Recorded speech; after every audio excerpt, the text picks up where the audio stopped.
Hello and welcome to the second AMR Overture Roundtable discussion in preparation of the 2026 PCA General Assembly in Louisville, Kentucky.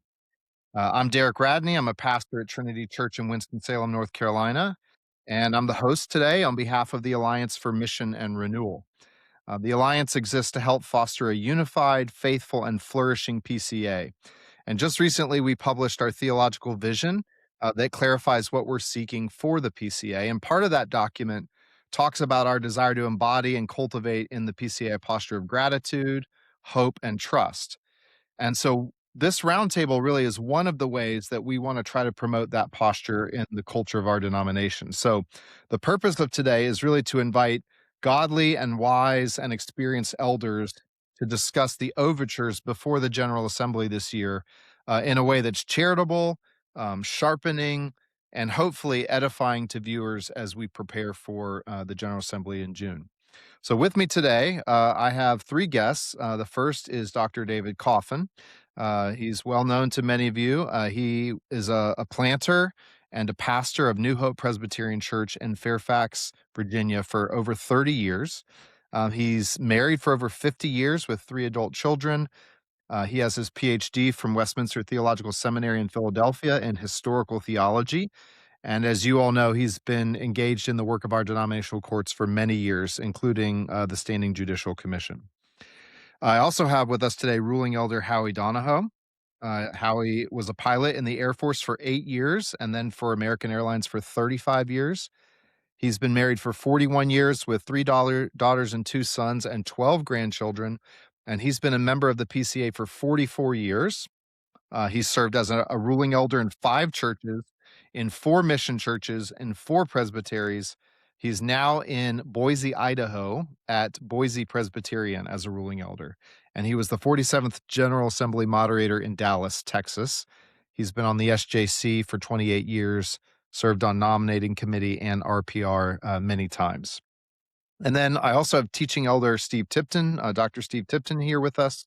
He is the pastor of Covenant Presbyterian Church in Panama City, Florida. He's been an ordained minister in the PCA since 2010 and has his PhD in historical theology from Evangelical Theological Faculty in Leuven, Belgium. He has served several years on the Overtures Committee. He's chaired the committee in 2024 and also served on RPR, CCB, and the SJC. So, men, I want to welcome you and thank you for doing this and taking your time to do it. I believe this discussion will be a help to the General Assembly and help us all do better work as we speak, as we seek the Spirit's guidance together. So, just a little bit about our format today. What we're going to do here is discuss overtures that are sent up to the General Assembly here in 2026. As hopefully you know, overtures are proposals that are sent by presbyteries that usually involve proposed changes to our Book of Church order, but can also deal with other matters like changes to our doctrinal standards or changes to the rules of assembly operations, or create study committees, or even make other affirmations and statements. This year, we're seeing a lot of proposed changes around the RAO, the Rules of Assembly Operation, as well as the Book of Church Order, the BCO, regarding judicial process, the deacon officer ordination questions that have been raised. And in my judgment, the flood of officer overtures is a result of kind of an online firestorm that happened this year, this past winter. And there's been a lot of debate about that, about what's permissible and what's not. And so whether or not that online discussion is reflective of the PCA remains to be seen, but it certainly has caused a lot of proposals come to this General Assembly. Our goal today is my goal today is really to guide us and to try to keep us on track, try to encourage us to be efficient. And I'm going to mainly try to moderate and keep us moving and try not to weigh in with my own thoughts. And we want to hear from these men. The plan is to first discuss how to handle all the overtures, just given the sheer number of them, and then to kind of walk through some of the key overtures that these men feel are worth passing, or are not, especially not good, or are especially important. So we're going to focus on the most consequential. I've talked with all these men beforehand to kind of get a sense of what they think would be worth discussing. So with all that said, let's go ahead and get started and actually hear from our guests. So, men, in recent years, the Overtures Committee has averaged around 33 overtures that they've had to deal with. This year, 83 as of today, or actually, excuse me, I think, yeah, 83 as of today, which is May 5th, have been sent up to the Overtures Committee. 17 came from one presbytery, and as far as I understand, they were drafted by one man. But even if you remove those, this is clearly a record breaking number. And some people see this as a sign of health that reflects an increased interest in our polity. Others see it as a sign of polarization and evidence that the PCA is divided. And others think it just shows everyone has too much time on their hands. So, two questions for you all to kind of get us started, which is what do you think of the high number of overtures this year? And what does it say about the PCA? And then how do you think the Overtures Committee should go about handling that? So I'm going to start with you, David, kind of ask you to get us started on answering that question. Um, I think, and this is a view I've had even before the onslaught of all these overtures, very shifted in the time that I've been coming to the General Assembly. Overtures to amend the Book of Church Order typically were a part of a constructive program, generally for the whole church. But over the last few years, it seems to me at least, overtures have, to change the book, have changed into theological weapons to try and advance a particular cause. And I think that is not a healthy thing. I don't really, what I've tried to argue is that if we have differences in the first place, we ought to be talking to each other and writing to each other and so on. And then if we can't settle the differences, then judicial processes are open to us if need be. But it's turned out that the first weapon that seems to come to hand is to want to change the book to settle the questions that are dividing us. And that seems to me a profound mistake. How do you think the Overtures Committee should try to tackle the sheer number this year? Do you think there's a good strategy in doing that?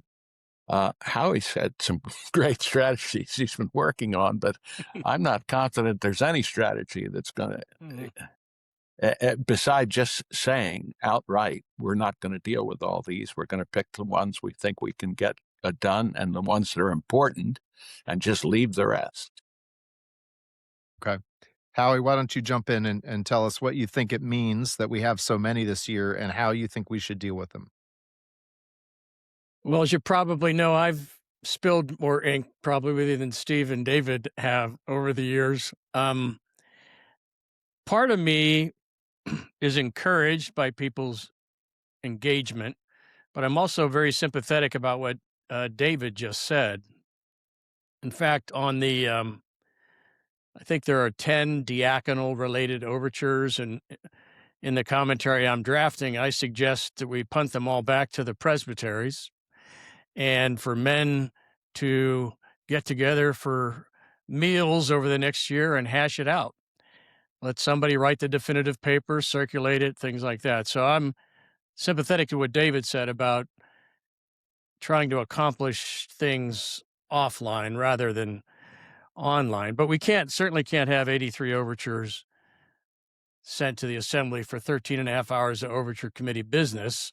If we're going to have that many every year, you're going to have to handle them like RPR and meet in May and take 3 or 4 days to do it, which I certainly don't want to do or advocate that. So I don't know how to put a cap on overtures. I don't think we can, but at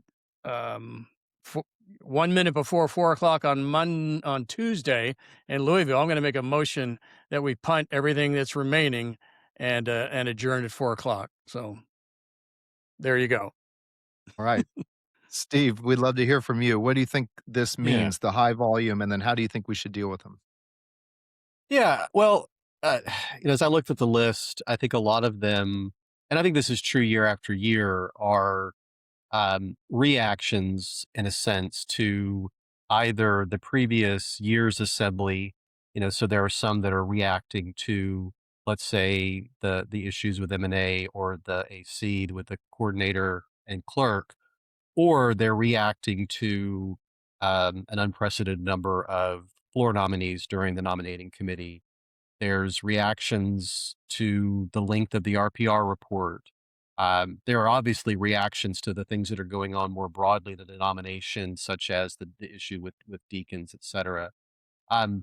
And I'm not saying that all reactions are bad, but the longer that I looked into this, especially, whether it's the permanent committee issues or even the nominating committee issues, maybe even the RPR issues, I think sometimes it's a bad idea to react one year purely on the basis of what happened the previous year and not realize that there's a longer, we have 51 years of examples. I realize that some of the systems have changed, but of the process working more or less as intended.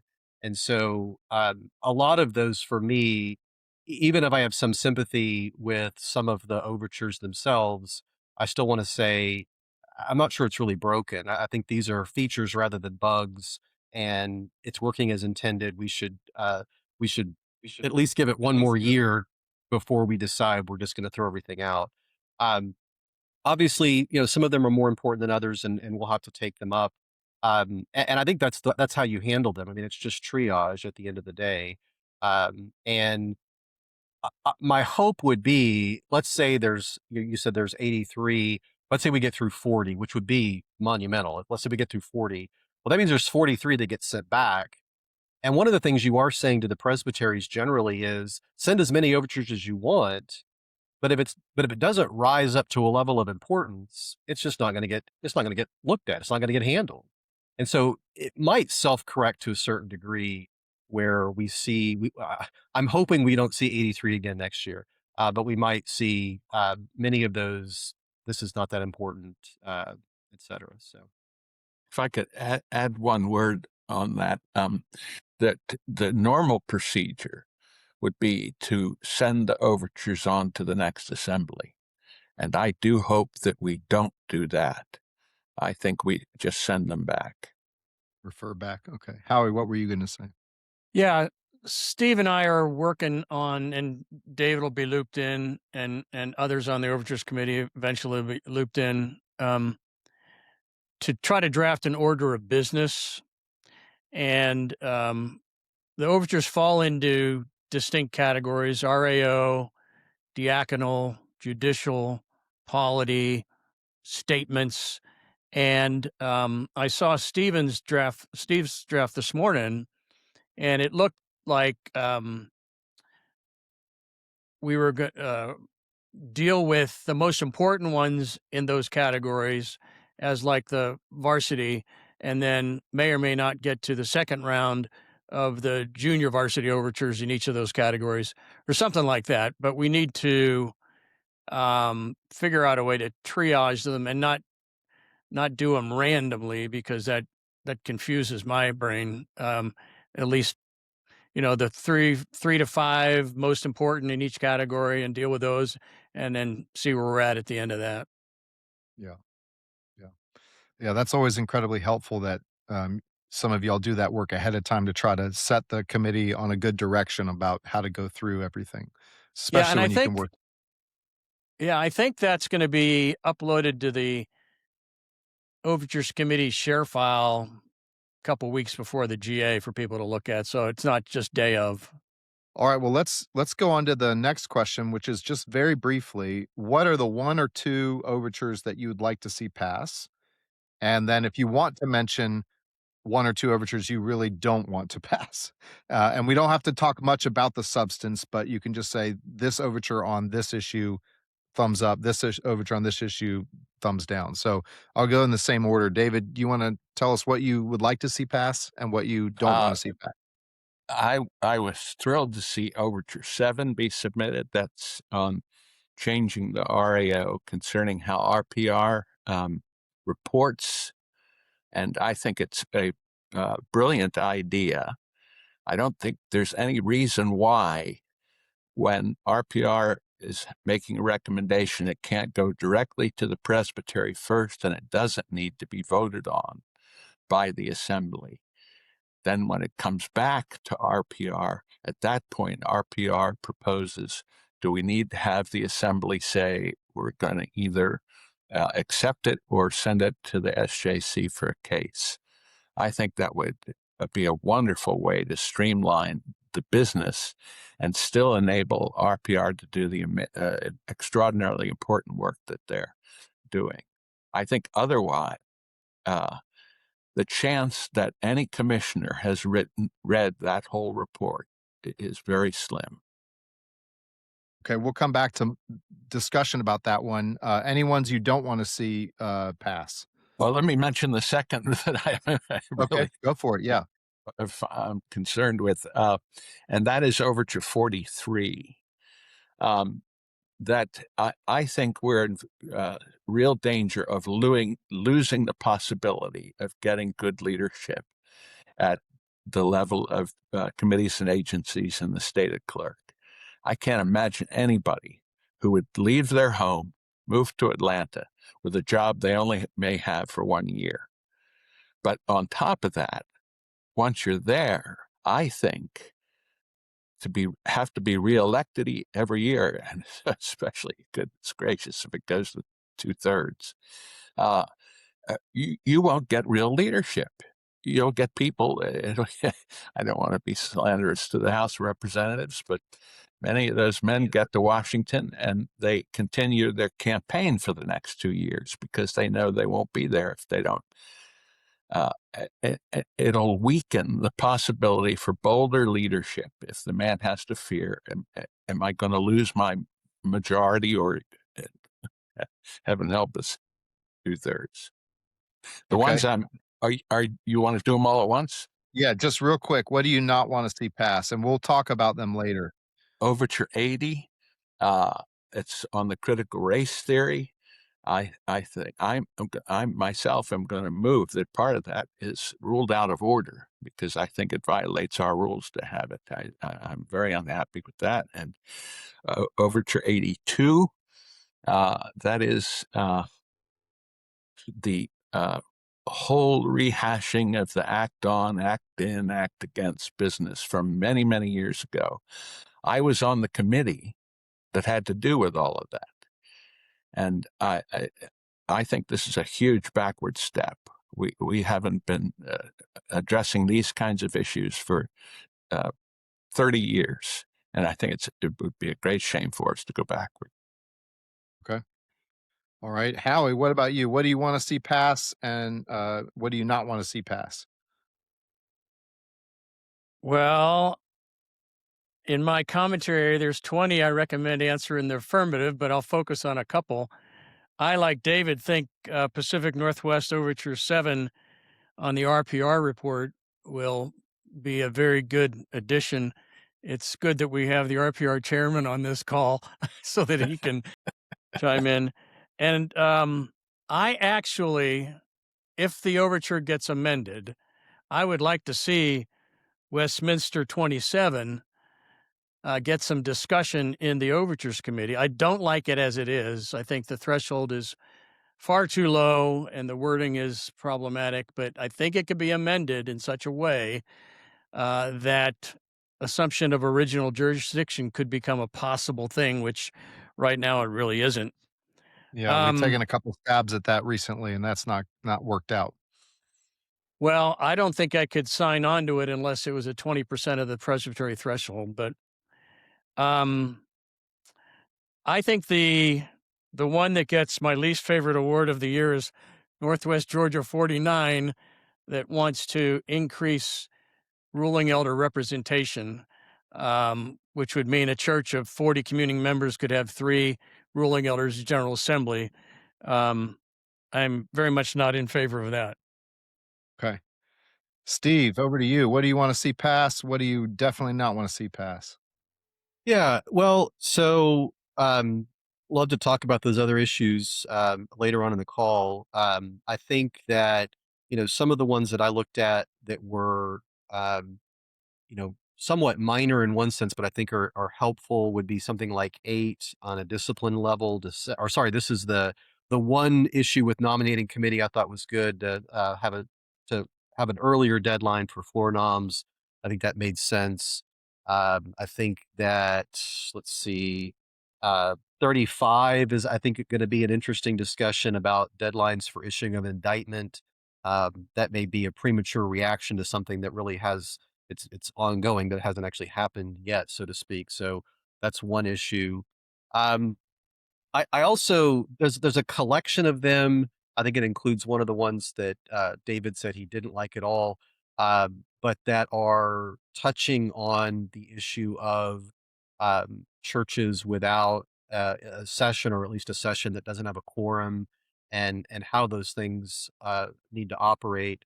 I don't like any of them necessarily as they're written. I think they need some amendments. I thought the Rocky Mountain one included some very interesting things that seemed to have absolutely nothing to do with what the overture was about, and that may be what David was referring to.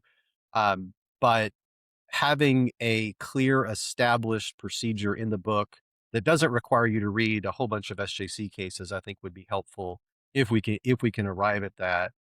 As far as just the really bad ones, again, I think uh, I know this may be going out on a limb. 37, allowing women to serve as ordained deacons. I think that was horrible. But that's a conversation we can circle back to.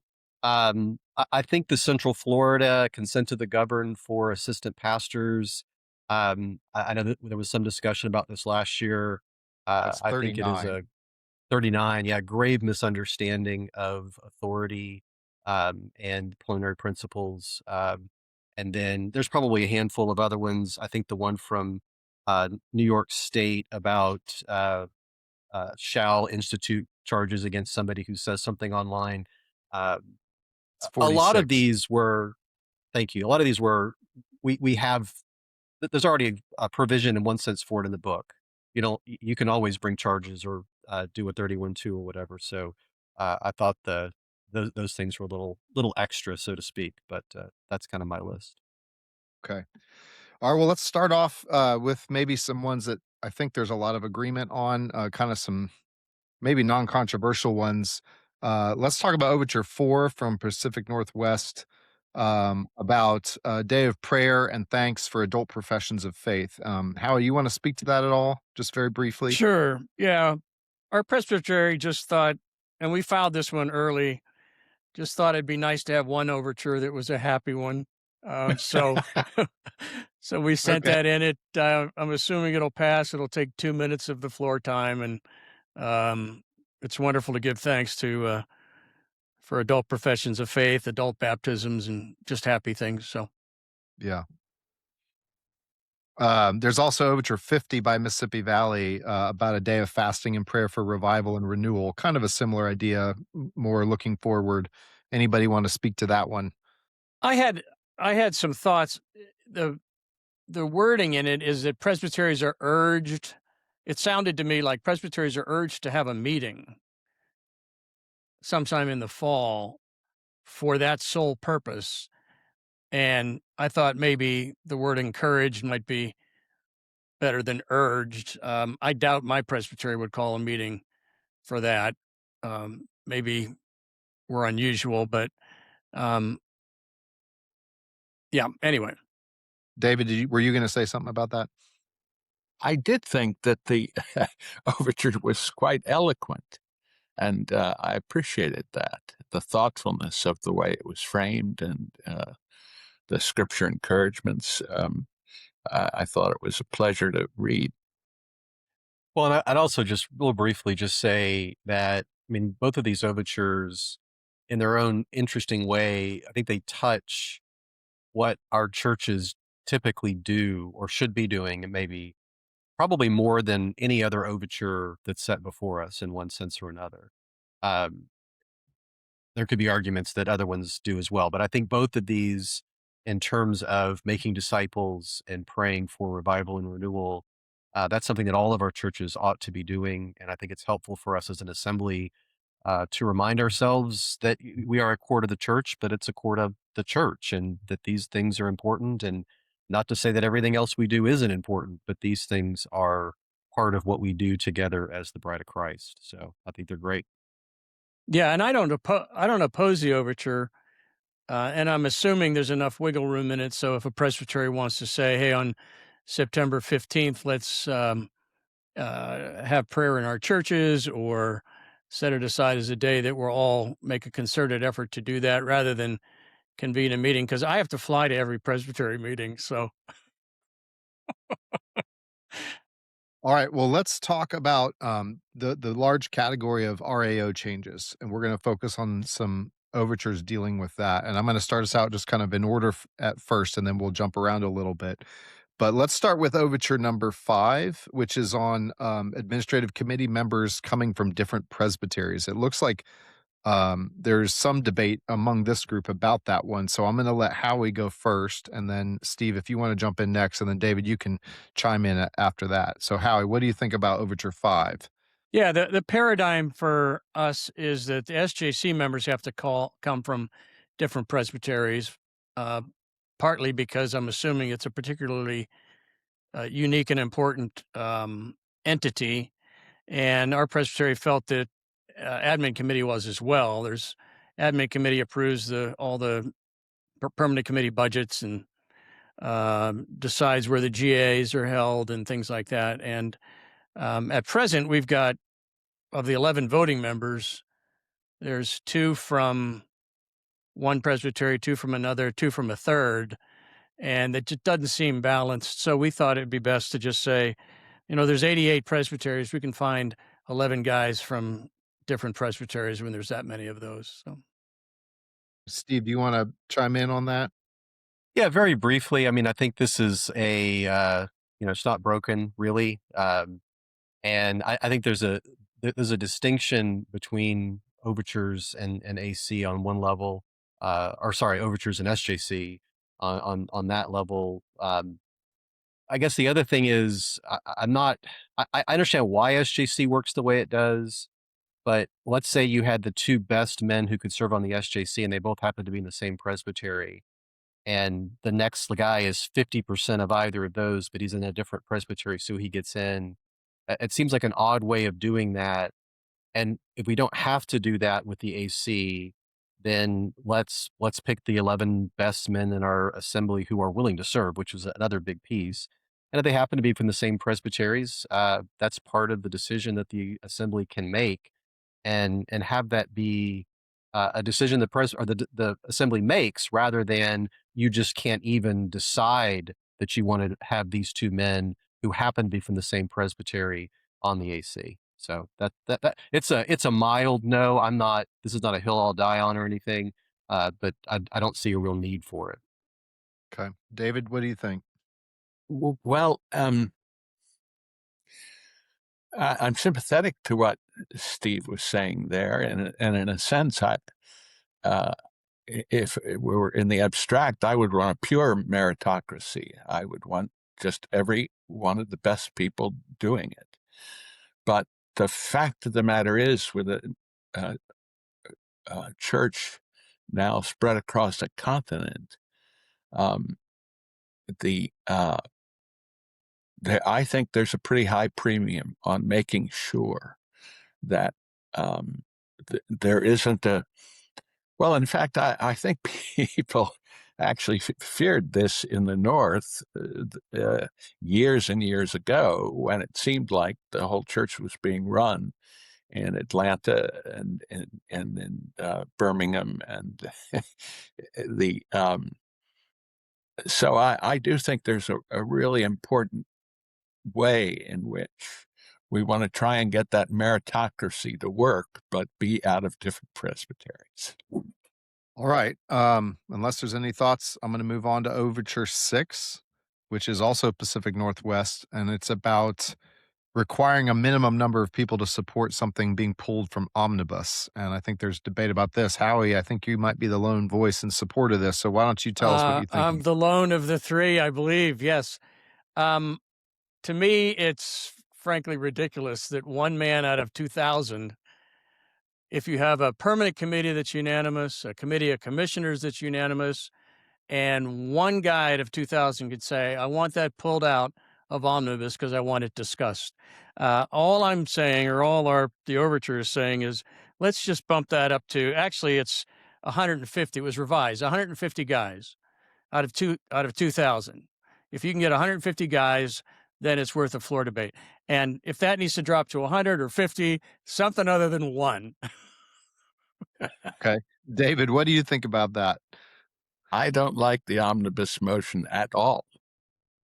Whenever I have chaired the Overtures Committee, I just say I'm not going to move them in omnibus. These are things that were all sent for the Assembly to deliberate on. And we have the really time-consuming parts put into overtures where there can be give and take back and forth and changes and so on.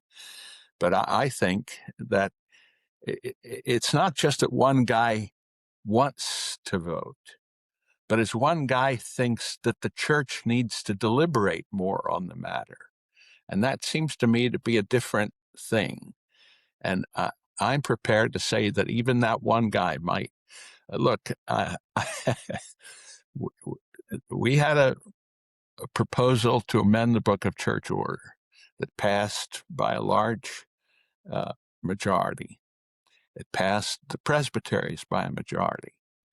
And I got up the next year and I was confident that it was mistaken and people didn't see it. And so I made a speech and the Assembly overwhelmingly turned it down. I just think that when we get to the place, well, what I said, the premise and my point is that part of the existence of what we are is to be a deliberative body. And I think that take things up in gross ought to be an irregular part of our pattern, not a regular part. Okay, before I come back to you, Howie, I want to see if Steve wants to chime in, and then we'll come back to you. Yeah, so I guess I'm somewhat in between. I don't have a problem with ungross motions. I hope David isn't going to propose that the RPR take all of our recommendations seriatim, one after the other. But my concern was, practically speaking, that means that every person that says they want to pull something, we have to stop and take a vote. Think about, again, there were 25 items that were pulled out of the omnibus for RPR last year. That means 25 separate clicker votes that take a long time to do, that might even take longer than, well, I guess it ultimately wouldn't take longer than a vote because you have to have a vote anyway. I was just thinking about the practical nature of it. And that's, I get the angst, but practically speaking, I don't think we're not going to save any time with this. I think we're just going to add more time to an issue that, frankly, I don't think is a major one. But I understand what Howie's trying to do. I don't like this particular way of doing it. I don't have a better option other than to say no. All right, Howie, what did you want to say? Yeah, the first thing I want to do is clarify. I would be happy if this is amended to exclude the overtures recommendations. As David, I mean, I'm fine with that. But permanent committee and committee of commissioners, super strong, super majorities, and someone gets to pull it out. And it's not just the clicker vote on whether to pull it out or not. It's at least 10 minutes of debate time on the matter. So if 25 things get pulled out by 25 individuals, that's 25 times 10 minutes of debate time on it. And that to me is a waste of the floor's time. But I'm happy to accommodate David and move in the Overtures Committee that we exempt Overture Committee recommendations from this. But, last year there were 400 RPR recommendations. I mean, certainly we need to figure out some way that one guy can't pull all 400 of those out of omnibus. But what to do is to pass the earlier motion that it doesn't come to the floor at all. Well, I agree with that. Yes, I agree. That would solve the problem also. Yeah. Well, Steve, and go that may ahead. be a great segue into the next one anyway. But I would say that if RPR changed the way you want it to, then 6, I think, is not as important. Okay, I well, agree. let's do that. Let's go to 7 then, and, Howie, you may have to explain this because it may not be obvious to everyone what you're doing here. Well, I don't think it's complicated. So I've served on our prayer several times. I've served with Steve happily several times. Um, there are so many recommendations presently just because of our rules that come out of our PR, and that'll never change. That's just the way it is. And there's no reason why the General Assembly needs to vote on the first citation of an exception of substance. If RPR finds something, I was clerk of Pacific Northwest for a while. If they find something in our minutes, they just communicate to me and I'll respond to them. I would respond just as quickly as I did with General Assembly issuing the citation. You know, I don't know how many guys show up for RPR, 80 guys, let's say, maybe less, but if those guys think that our presbytery needs to clarify something, yeah, we'll do that. So this overture would allow RPR not have to not have to make a recommendation to General Assembly to cite the presbytery to respond the first time. They do that on their own. And then when the presbytery responds, if the RPR doesn't think it's maybe presbytery misunderstood what they were asking for, or it was unsatisfactory, RPR can say, please respond a second time. And then the only thing RPR needs to take to the floor is an unsatisfactory second response. They would come to the GA and say, we recommend you find that second response unsatisfactory, or we recommend you punt this to the SJC. So it doesn't really give RPR more power per se, and it doesn't take away power. It just makes it a lot more efficient, I think. Steve, you're the chair of RPR right now. I'd love to hear your thoughts on this. Yeah, so I will say, first of all, there's nothing in the overture that I don't agree with. I mean, and Howie and I have gone back and forth on some minor edits and changes over the last couple of months. I have a couple of concerns, and that's really where I'm at right now. In no particular order, I do think that there is a sense broadly in the denomination that when RPR, cites a presbytery on a particular issue or recommends that it happens, that becomes kind of the assembly's view on that particular issue, which may change from year to year. And that, for lack of a better word, precedence is part of uh, the air that we're breathing right now in the PCA. And this would radically change that, I hope, because if they're not approved by the assembly and they're just the recommendations of a committee or the first recommendation, I think there's going to be some mental switches that have to happen with people that things are happening drastically different. That's a minor issue, but I think that's an issue. Um, I think the other concern that I have is that I do think that this will be seen as giving a lot of power to a committee. Uh, Whether or not that's real or whatever, I mean, I get Howie's point. I think there's an uphill battle that's going to have to be fought on this. And that brings me to my last issue. And the reason why I said refer back is because I'm not sure this is a good year with everything else that we're having to deal with. And we haven't even talked about 2 AIC committee reports that are coming, plus stated clerk nomination or election. I mean, there's some big things that are coming up. Um, if we had only a handful of overtures really to discuss on the floor at the end of the week, I'd be happy for this to be a yes, and let's have the conversation discussion. Um, but I'm dubious that if we push it this year, given the volume and the things that are going on, that it'll actually get passed at the assembly, much less through the presbytery. So I'm not opposed to it. Hmm. I'm just worried about the logistics of actually getting it through the assembly and in such a way that it gets to the presbytery so we can have a real discussion about it. Well, Okay. but it's an RAO change, so it doesn't have to go to the presbytery. So Thank you. That's a good point. Thank you. But it's still, I mean, and at one level that makes it even more difficult to a degree because now we're discussing this Tuesday night. Right. Yeah. So that's where I'm, but I'm, Howie, we'll what's see how wrong it with goes. that? Yeah, I've been talking with some people of influence, and we might not docket RAO stuff for Tuesday night. Did a little research. The last 7 years, our vote totals have been higher on the first overture Thursday morning than they have been on RAO things Tuesday night. So it's very possible that the OC will not do a partial report Tuesday night, and it'll be in the rest, just the main overtures committee report. But Yeah, if we pass an RAO change about the RPR report on Tuesday night, and then the RPR report comes on Wednesday, that could be interesting because we just changed it the rules. isn't going to David, take effect. yeah, right. It isn't David, going what to do take you think? effect. Well, the only thing I'd say in response to Steve, and I do have some sympathy for his discussion of sort of the way in which we feel about these RPR things, and it's going to have to change significantly. But on the other hand, I feel an urgency to do it as quickly as possible, because I think that last year really things were out of hand. And I don't think we can do that year after year. I don't think people are reading the report.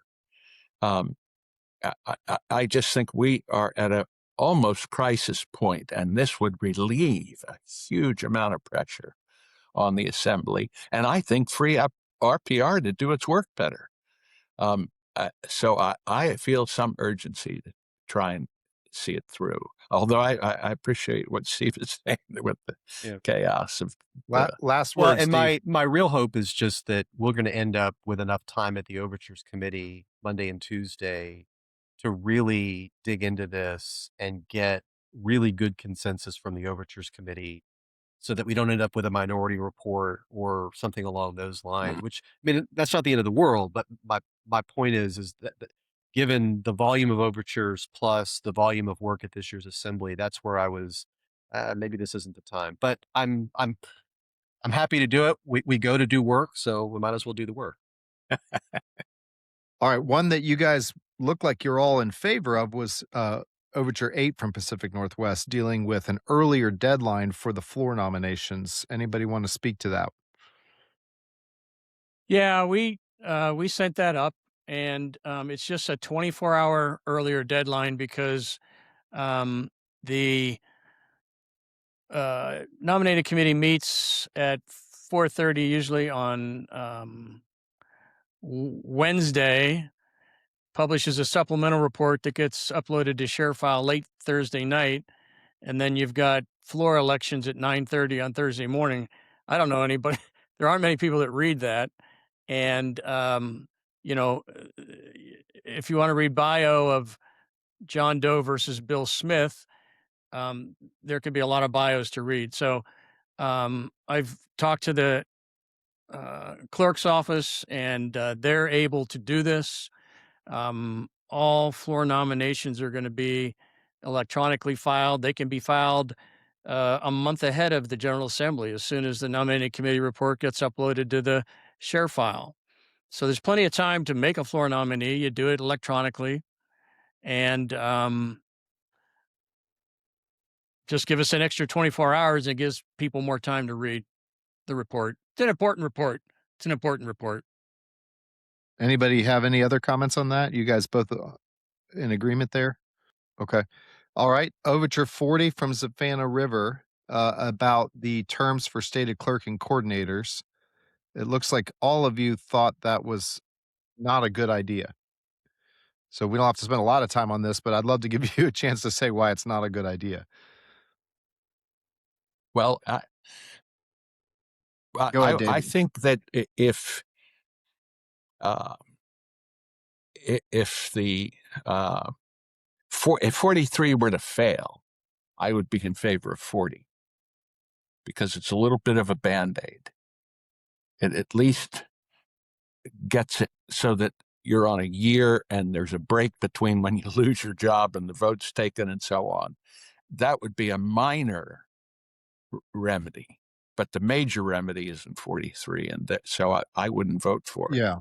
Okay, I should have put those together. So 43 is proposing some terms term lengths for those positions, and you're saying you support that. If I that think doesn't that, pass, yes, okay. absolutely. And in fact, I think this is one of the most important. Uh, in terms of our future leadership, I think this is one of the most important, if not the most important, overture before the assembly. And the And it reason was is because filed. It was go filed ahead, by Howie. two very similar presbyteries, Pacific Northwest and Southeast Alabama. Yeah, so you're being Yeah. facetious there, right? So, I Yeah. am. so the goal is to give the coordinators, um, and the stated clerk, right, more time, like job security, basically, so that that incentivizes people that are good candidates taking the job, being interested in the job. Well, Yes. I wouldn't say job security as much because they can be fired any time during that 4-year term. But to attract some, I could never convince my wife to move someplace for a 1-year job. Yeah. Well, Okay. and my Steve? big concern with the year, the Savannah River, is let's say that contrary to the committee, the General Assembly overwhelmingly thinks that Howie is doing a horrible job as the chair of RUF, and only Howie votes in favor of himself. Well, now he has 6 months where he's still doing the job, and everybody thought he was a horrible at the job, but he gets to do it for their 6 months. I just that made no sense to me. If the whole point is it makes it easier to remove people because they don't have to lose their job on Friday, who would get 6 months of continuation in a job that a major group, the assembly thought they were doing a bad job. So it seems very odd to me, and I'm for the reasons said. I think 43 and the one from Seal, uh, that's a good change, and I think we ought to do it. So Okay, so 43, yes, all of you guys like that one. 40, not as much.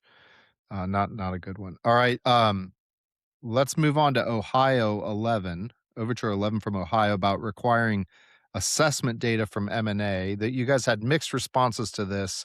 Some of it sounded like you guys wanted to hear more from M&A about whether or not they want to or they think that's a good idea. So David, why don't you start? Well, that's where I was, and I have to say that the overture itself, I found, what am I? I'd better just leave it. I I'm I not. think I understand what you're saying. I think it would be good to hear from M&A what kind of data they have, how do they keep it, and so on. I'll just say this: there have been many overtures that have come before the assembly of a sort of administrative character like this that have in the past been clearly assaults on the subject that they were focusing on. And I don't want to say that's what this is about, but there have been those that have been clearly like that. And so I'd like to hear a full case before I simply look at the words as they're written and make a decision. What about you other guys? Any thoughts on that? well, yeah, I mean, I don't necessarily think it's a bad idea to have um, more data reported from any committee per se. I think David's right. I mean, sometimes that data is cherry picked. Let's that would be sort of like saying, okay, Steve, you have to upload your worst sermon from the year so that everybody at the assembly gets to hear it. And that may not be hard to pick the worst sermon, but that doesn't seem like it's really about my health or the health of my church. It's about trying to find something that we can point a stick at and and say, look, this is really bad. Uh, I'm always in favor of more information as long as it's not a data dump, but more information from our committees about what they're doing and and that sort of thing. So I mean, I don't have a problem with it conceptually, but I understand what David is saying, that this does seem potentially, without ascribing motives, potentially to be pointed at a weakness rather than just data generally speaking. So I would be curious to see what the committee says. Maybe the committee's like, yeah, this is great. We'd love to do that. We'll tell you Absolutely. whatever you want to know. But as far as changing, requiring it in a RAO, which I'm assuming that's what that is, seems not a great idea to me. All right. One other RAO I wanted to throw out there to you guys to discuss was Overture 53 from Great Lakes, which would prohibit RPR members from debating the RPR report. And there was also a mixed response to this one among this group. So, Steve, I'm going to let you start again because you're RPR chair right now. What do you Sure. think about that one? Mr. RPR. Well, it's in my group just to refer back, because I don't think we're going to get to it. If we did get to it, I would say no. So there's a whole bunch of reasons. Assuming that the Pacific Northwest on RPR passes, then I think this is a moot point anyway. If it doesn't, as Derek, as you know, there have been times in the past where rather than submitting a minority report, which requires an hour of the assembly's time, a member from the committee could go to a microphone and make an amendment or propose an amendment. And if it fails, well, then or whether it passes or fails, it takes 10 minutes or whatever it is versus an hour. I would also say that there is a important difference between overtures where the members do not get to participate in debate and RPR. RPR is 100% amendable and overtures is not at all. You vote up, down, or refer back. And so I get why overtures is that way. But RPR, if members of RPR couldn't speak to the issues, then in one sense, the men, other than the chairman who's speaking from the front, the people who know the most about the report are having to sit on their hands while everybody else who maybe didn't even read the report, as David said earlier, they are now getting to debate and discuss something that perhaps they know little about. So again, I think the Pacific Northwest, if we could get it done, would be the best solution to all of these problems. But I don't like 53. Yeah, Howie. I'm in favor of doing whatever we can do to prevent minority reports. I don't like minority reports from the SJC, which are theoretically possible. I don't like minority reports, frankly, from overtures that much or from RPR. So if Pacific Northwest 7 passes, we won't need this. If it doesn't pass, I would probably still vote against this or refer it back. I'd like to see, and I've worked a little bit with Steve on this, I'd like to see a way to increase the required threshold for a minority report from RPR and give it only half as much time as an Overtures Committee minority report. You don't need 90 minutes of floor time 90 minutes of floor time for an RPR minority report on a first recommended exception of substance citation. That would be crazy, I think. So Go ahead, anyway. David. Recall, or I hope I'm recalling correctly, the rule is written just the way overtures. And if a person from RPR thinks that they have something that would contribute to the assembly's work at that time, they can ask to be allowed to speak, and the assembly can grant it. And in fact, when that's happened on overtures, I've never seen a person denied. So I don't think it would exclude contributions from people at the floor. The reason why I happened to write that rule for overtures, and the reason I wrote it is because it seemed clear to me that if all the guys who've been arguing and fighting and sweating over this all this time now get another shot at the microphone, they're going to be the first ones at the mic.